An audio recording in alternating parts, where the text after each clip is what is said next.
All right, let's dive into the Hyborian Age. We're talking about a brutal world, right? A place governed by steel and a super rigid code of honor.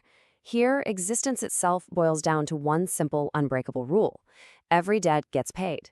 But this is way more than just a swords and sorcery tale. It's about a single, unpaid debt, one that's about to tear a hole in reality itself. So how does that even happen? Let's get into it. Okay, so to really get what's going on, you've got to understand the physics of this world. This isn't just some social custom, you know? It's an absolute ironclad law. Imagine the whole universe is this giant ticking clock. Every single gear is a debt, and every time that bell chimes, a payment has been made. For someone like Red Sonja, making sure that clockwork runs perfectly isn't just a job, it's literally the foundation of her entire existence. So, what happens when someone just refuses to get paid? That's the core question here, isn't it? Because in a world that's all about transactions, refusing payment isn't some act of kindness. No way. It's a glitch. It's a paradox that literally breaks the machine. It feels like a deliberate act of sabotage against the very laws of nature. And here's where things really kick off. Red Sonja, the legendary she-devil herself, gets tangled up in this forced alliance. She's fighting alongside this really enigmatic guy named Jack Sovereign. And who are they fighting? The Tithermaster soul golems. Think of them as cosmic accountants made of muscle and magic. In the middle of all this chaos, Jack saves her life. And boom, just like that, by the laws of her world, a debt is created. So Sonya does what she always does. She tries to settle the score, to pay the debt. But Jack, he just refuses, shakes his head, and walks away. For a woman whose entire life is built on the logic of blood and payment, it's just incomprehensible. It's a metaphysical glitch, right? And it doesn't just confuse her. It gets under her skin, rattles her to her core. Suddenly, she's questioning the very ground she's standing on. Okay, so let's break down the rules of Sonya's world. We need to see why this one little act is causing such a huge mess. And trust me, this isn't about good manners. It's about the physics of her very soul. Sonja lives by this code the source material calls Newtonian consequence, and it's exactly what it sounds like. For every action, there's an equal and opposite reaction.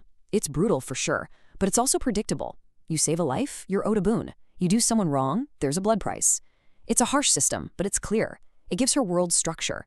And she's the one making sure all those gears in that cosmic clock turn just right. Yeah, for Sonja, debt is not some abstract idea you think about later.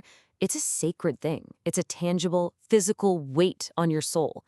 And leaving a debt unpaid, that's not just rude. It's described as a stain on her integrity. It's a fundamental imbalance in the cosmic books. And her entire identity, everything she is built around making sure that ledger is always balanced.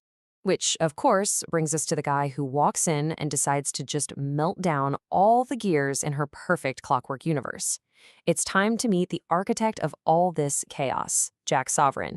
And you gotta understand, this guy doesn't just break the rules. He's a completely self-creating will. He makes his own. And Jack's backstory, it's actually terrifying. He starts out as this mortal trickster called Stingy Jack, a con man so greedy and selfish that both heaven and hell literally slammed the door on his soul. So he's cast out into the void, into pure nothingness. And there, his insatiable greed transforms. It sublimates into this whole new philosophy of self-ignition. He takes a cursed coal from the devil, not to light his way, but as a spark to become his own creator, his own god. A corrupted Ubermensch, a being who exists completely outside our ideas of good and evil.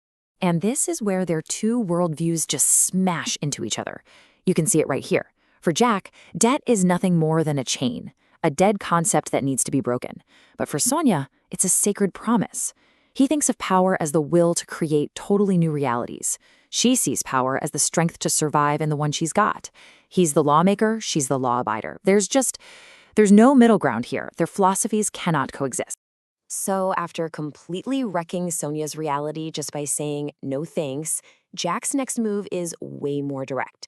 It's basically an active assault. He gives her a gift, but it's not a gift.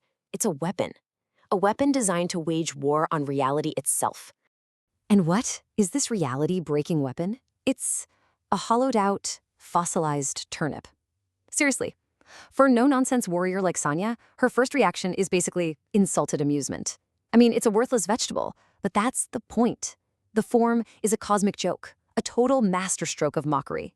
Because its real power isn't what it is, it's what's inside. Because inside that turnip is the pandemonium flame.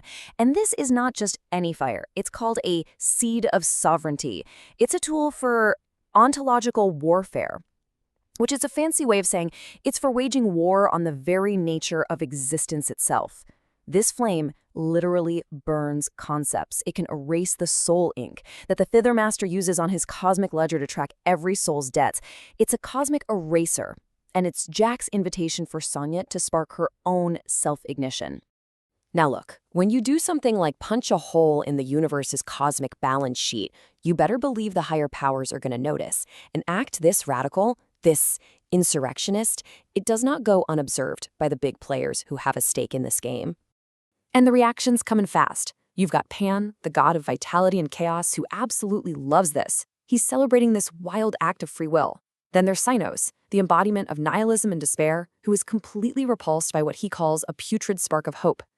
And then there's the Tithe Master, the ultimate bean counter. He's not celebrating or repulsed. He is just alarmed. Because Jack has created a cosmic deficit, a permanent hole in his perfect books. And that makes Jack an existential threat to order itself. And the Tither Master has every right to be alarmed, because Jack's endgame here isn't just to mess up the books. It's to teach someone else how to tear up the ledger for good. And that really gets to his core philosophy. A soul that belongs nowhere is a soul that may become anything. See, by refusing her debt and giving her this weapon, he didn't trap her. He handed her a key. He gave her the choice to just step off the game board entirely and decide for herself what she wants to be. And that leaves us with one heck of a final thought, right? Red Sonja, who was the ultimate soldier of a universe based on rigid rules, now holds the power to just erase those rules. So if the very ink that records a soul's eternal fate can just be burned away, what other eternal laws are about to get broken? What happens when the fundamental laws of the cosmos become nothing more than suggestions?